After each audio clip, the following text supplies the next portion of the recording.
Me he encontrado en muchas ocasiones durante esta pandemia con personas, cristianas o no cristianas, que me preguntan, incluso a manera de reclamo, ¿y dónde está Dios en medio de esta pandemia?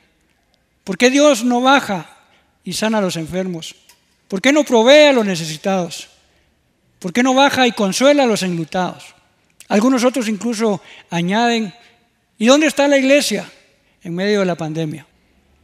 Quizás refiriéndose en algún momento o pensando en la institución o el edificio llamado por muchos iglesia. Ahora, esta pandemia también nos ha servido para entender de que la verdadera iglesia no es el edificio, la verdadera iglesia no es la institución. La iglesia somos un grupo de personas llamadas por Dios, apartadas por Dios para su propósito, para hacer su obra aquí en la tierra. Jesús vino al mundo hace más de 2000 años y anduvo 3 años y medio acá en medio de todas las personas, haciendo una gran cantidad de milagros y enseñando. Pero estaba dispuesto desde antes de la fundación del mundo que Él pudiera entregar su vida para que todos nosotros pudiéramos tener un acceso al Padre de nuevo y poder ser salvos. Tiempo antes de que Jesús falleciera, que entregara su vida en la cruz del Calvario, Él comisionó a sus discípulos para que ellos continuaran la obra que Él había iniciado. Esto se conoce comúnmente como la Gran Comisión. Tú puedes encontrarla en el Evangelio de Mateo, en el capítulo 28, versículo 20, y también la puedes encontrar narrada por Marcos en el capítulo 16, el versículo 15. De hecho, quisiera leerte la manera en que Marcos lo dice el mandato de Jesús de continuar su obra. Él dijo, vayan por todo el mundo y anuncien las buenas nuevas a toda criatura. Pero no lo dejó simplemente en una comisión didáctica de enseñar. Él dijo que algunas señales iban a seguir a todos aquellos que creyeran en este mandato y obedecieran el mandato. Mira cómo lo dice Marcos 16, 17. Estas señales acompañarán a los que crean. En mi nombre expulsarán demonios, hablarán nuevas lenguas, tomarán en sus manos serpientes y cuando beban algo venenoso no les hará daño.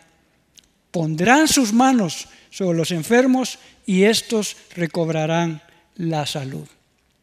Jesús muere en la cruz del Calvario, 3 días después resucita y unos días posteriores asciende al cielo.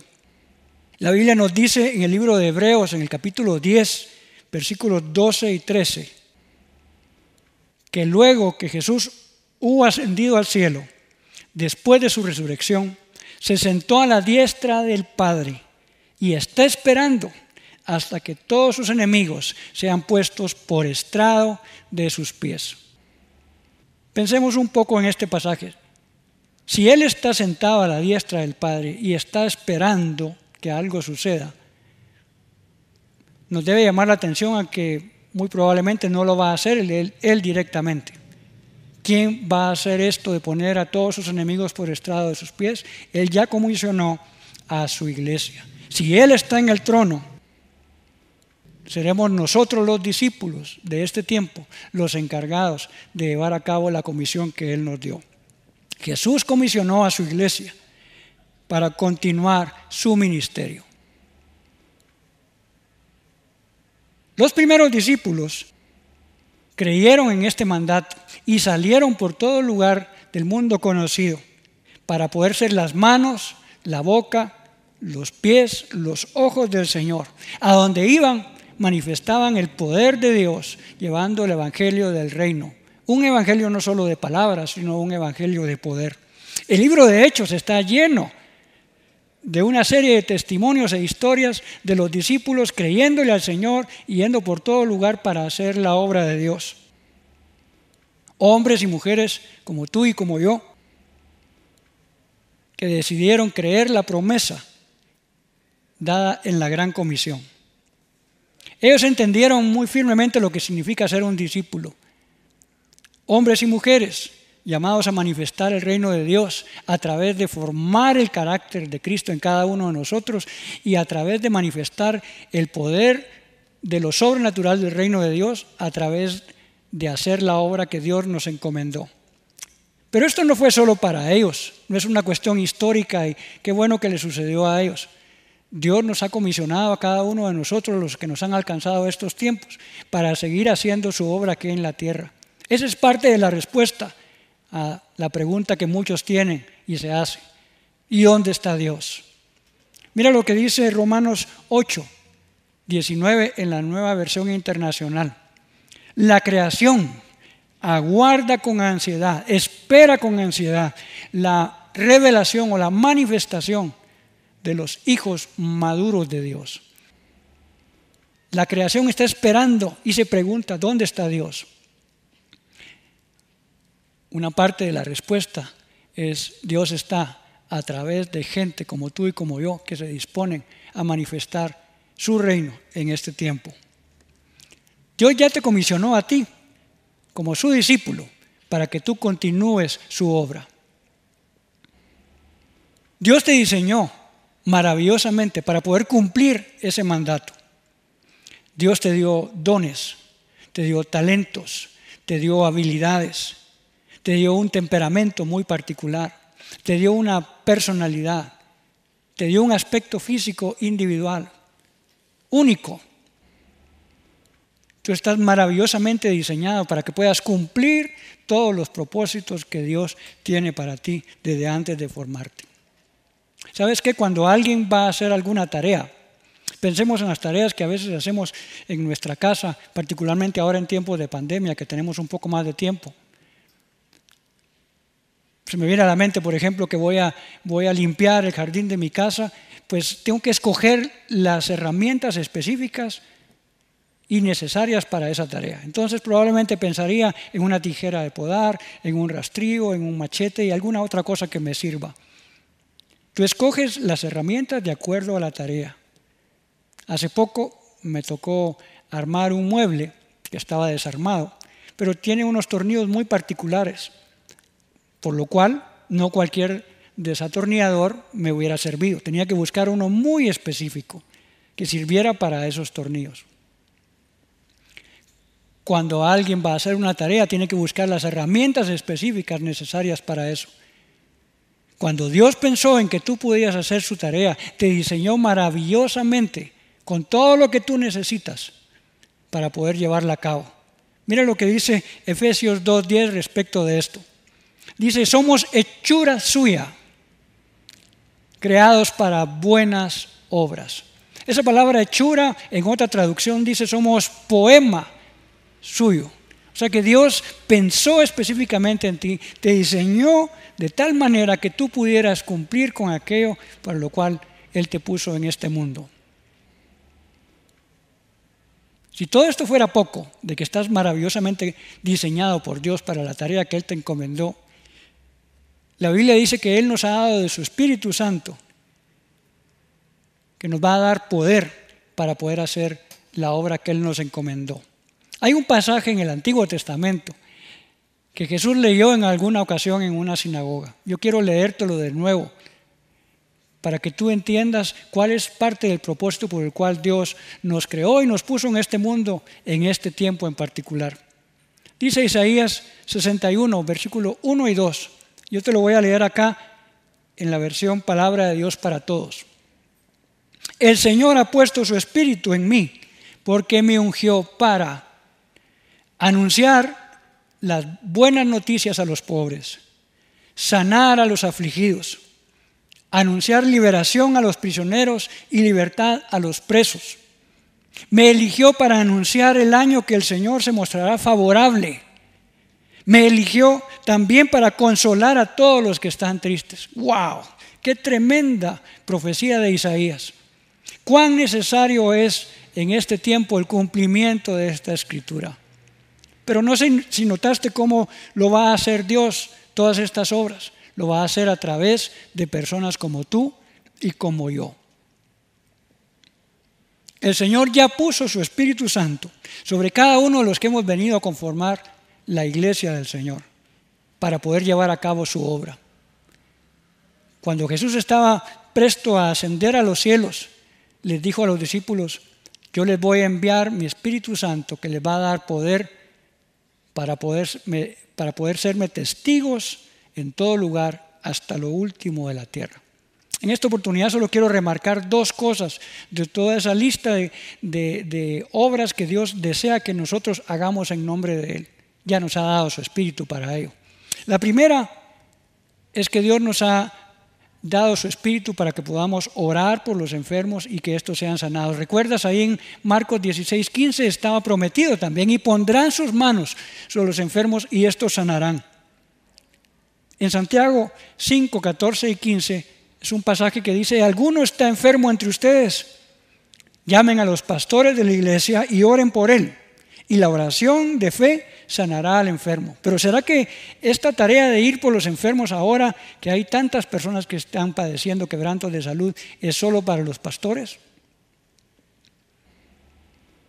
El pasaje de Isaías nos decía: el Espíritu del Señor está sobre los pastores porque los ha ungido. Dice: el Espíritu del Señor está sobre mí y sobre ti, que estás viendo esta transmisión en esta mañana.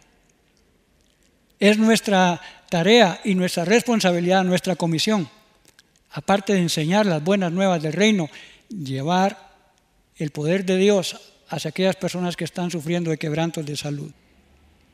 La segunda cosa que quería remarcar es que Dios nos ha puesto para hacer sus manos, para ayudar a los necesitados, las viudas y los huérfanos. Dios lo va a hacer a través de personas como tú y yo, llevar alimentos, llevar víveres. Hemos sido nosotros los comisionados a hacerlo. Mira lo que dice el libro de Hechos, en el capítulo 20, versículo 35, la Nueva Traducción Viviente. Está hablando aquí Pablo y dice: he sido un ejemplo constante de cómo pueden ayudar con trabajo y esfuerzo a los que están en necesidad. Debes recordar las palabras del Señor Jesús, que dijo: hay más bendición en dar que en recibir. Probablemente alguno pudiera pensar: bueno, pero el necesitado en este momento soy yo. Siempre cuando te venga ese pensamiento, recuerda las palabras del Señor Jesús: hay más bendición en dar que en recibir. Y el pasaje de Santiago 1:27, que nos dice cuál es la verdadera religión. Dice en la Escritura: la religión pura y verdadera a los ojos de Dios Padre consiste en ocuparse de los huérfanos y de las viudas en sus aflicciones y no dejar que el mundo te corrompa. Es tiempo de ser las manos del Señor. Es tiempo de ser la boca del Señor para llevar una palabra de consuelo a los afligidos. Es tiempo de ser los pies del Señor para ir a donde están las personas que hoy necesitan consuelo. Cuando Dios te comisiona para algo en particular, no tienes que volver a Él para pedirle que Él haga algo por ti, porque Dios ya te capacitó, Dios ya te diseñó y te dio su Espíritu Santo. Lo único que Él espera es que lo hagas. En este tema quiero contarte acerca de un personaje bíblico que muchos conocemos y que le sucedió algo como lo que estoy diciendo. Dios le comisiona a este personaje, ya voy a decir quién es, para que vaya y haga una gran obra en su nombre. Pero él empieza a poner una serie de excusas.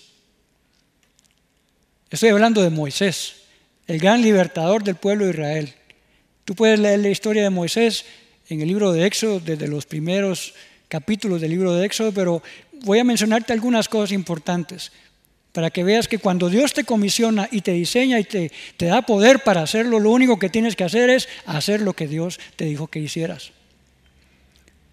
Después de que Moisés crece bajo la sombra del faraón, dice que en la Biblia que en una ocasión él vio a unos egipcios que estaban peleando y se metió en el pleito y mató a uno de esos egipcios. Pensó que nadie lo había visto, pero toda la gente se dio cuenta. Él tuvo que salir huyendo y cuando estaba en el desierto, Dios se le aparece y le dice: yo te he llamado para que tú seas el libertador de mi pueblo. Vaya tarea. Vemos ahí que Moisés empieza a ponerle una serie de excusas. No se siente bien diseñado, no se siente calificado para poder hacer la tarea. Algunos de nosotros algunas veces nos comportamos de esa manera. Quiero leerte algunas de las excusas que Moisés le pone a Dios en medio de esa charla. Primero le dice, no me has dicho tu nombre. Si me preguntan, ¿y quién te envió? ¿Qué les voy a poder decir si ni siquiera me has dicho tu nombre? Y Dios le revela su nombre y su naturaleza a Moisés. Posteriormente le pregunta a Moisés, mira, ¿qué es lo que tienes en tu mano? Y él tenía una vara. Y él le responde, pues una vara. Y le dice, tírala al suelo. Y la tira. Y la vara se convierte en serpiente. Posteriormente Dios le dice, vuelve a tomarla. Yo no sé qué hubiéramos hecho nosotros si vemos que ahora es una serpiente.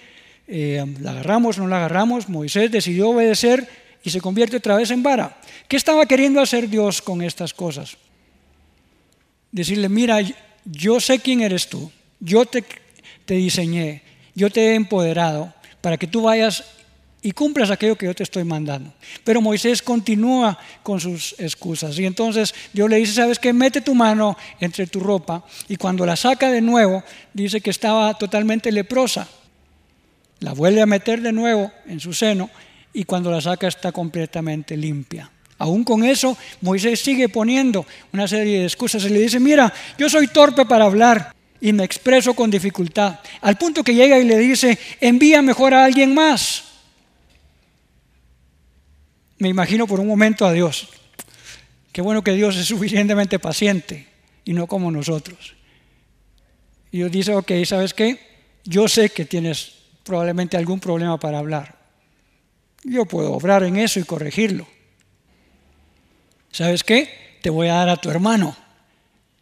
Y entonces vas a ir a hablar con el faraón. Y tú le vas a hablar a tu hermano y tu hermano le va a hablar al faraón. O sea, tu hermano Aarón va a ser tu boca. Dice ahí literalmente, tu hermano será tu profeta. Tú le hablarás a él y él le va a hablar a faraón. Entonces, ¿cuál es el problema, Moisés? ¿Qué le estaba queriendo decir Dios con todo esto? Mira, yo te conozco, yo te formé, yo te empoderé, yo te escogí para esto. Y si yo te escogí es porque yo sé que tú puedes hacerlo. En los capítulos posteriores de Éxodo vemos las grandes obras de Dios a través de Moisés y su hermano en Egipto, lo que se conoce como las plagas, al punto que en la última plaga el faraón dice, ¿sabes qué? Mejor váyanse, llévense todas sus cosas, llévense sus hijos, todas sus pertenencias y váyanse, ya no los quiero ver más. Y salió todo el pueblo de Israel guiados por Moisés, pero oh sorpresa, un poco adelante había un gran mar que no se podía bordear y no se podía pasar.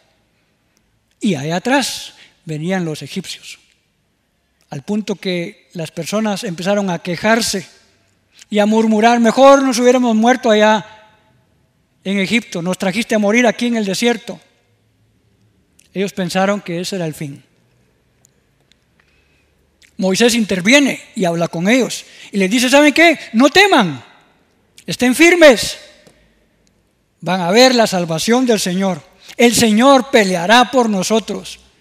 ¡Wow! ¡Qué tremendo! Uno dijera, qué valiente Moisés. Pero en esa declaración, de repente, en Éxodo 14:15, Dios interviene. Dios frena a Moisés y mira lo que le dice. Pero el Señor le dijo a Moisés, ¿por qué clamas a mí? Ordena a los israelitas que se pongan en marcha.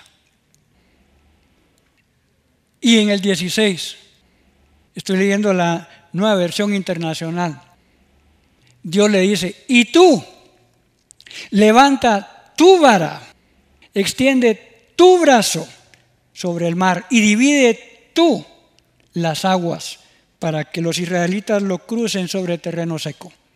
No sé si notas el énfasis de Dios en esto. ¿Qué le está diciendo? Moisés, yo te creé, yo te empoderé para que tú lo hagas. Entonces, ¿por qué clamas a mí ahora? Eso no quiere decir que nosotros hagamos la obra de Dios en nuestras propias fuerzas. ¿Sabes qué? Cuando tú uses toda tu habilidad, todas tus fuerzas para hacer algo y aún no sea suficiente, entonces sí clama al Señor por ayuda. Pero si ni siquiera hemos usado nuestras habilidades para empezar a hacer la obra del Señor, Dios está diciendo, ¿por qué no empiezas a hacer lo que ya te dije que hicieras? Hazlo tú. Dios ya había comisionado a Moisés, le había dado poder, muestras suficientes de su poder, por eso le dice, abre tú el mar. Cuando Dios te comisiona para algo, no vuelvas a Él hasta que hayas gastado todo tu esfuerzo y todas tus fuerzas en hacer la obra del Señor.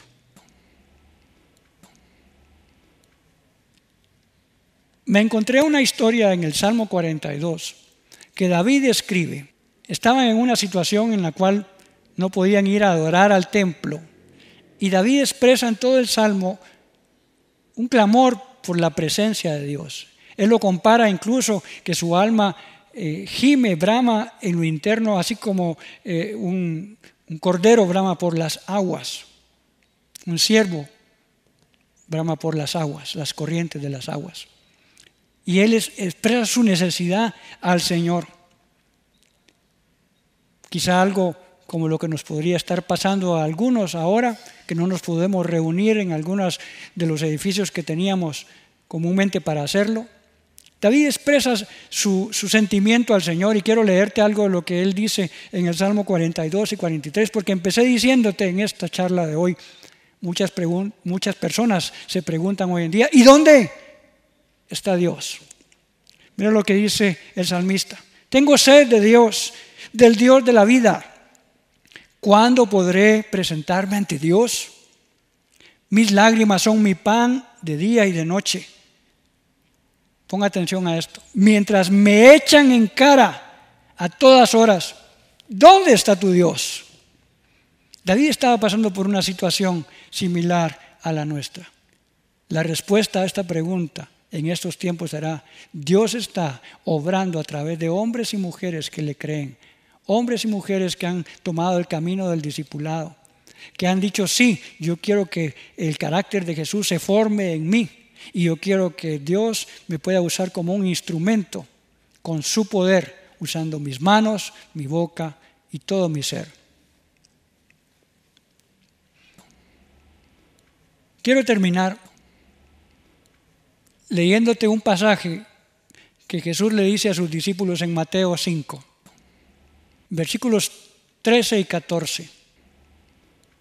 Él les dice a los discípulos, ustedes son la sal de la tierra, ustedes son la luz del mundo. Pero Él no solo lo dejó así como, bueno, ahí se los dejo, miran qué hacen. Él les dio una instrucción más y les dijo, hagan brillar su luz delante de todos, para que ellos puedan ver las buenas obras de ustedes y alaben al Padre que está en los cielos. El propósito de que Dios te haya tomado en cuenta, el propósito que Dios me haya tomado en cuenta a mí, siendo como aún soy, con tantas imperfecciones, es que llevemos gloria al Padre a través de la disposición de ser moldeados en nuestro carácter y también a través de hacer las obras que nos corresponde hacer en el nombre de Dios, con el respaldo del Espíritu Santo, para que muchos viendo nuestras obras, como dice acá, alaben al Dios que está en el cielo. Esta mañana quisiera orar por ti, para que tú puedas presentarte delante de Dios disponible para Él.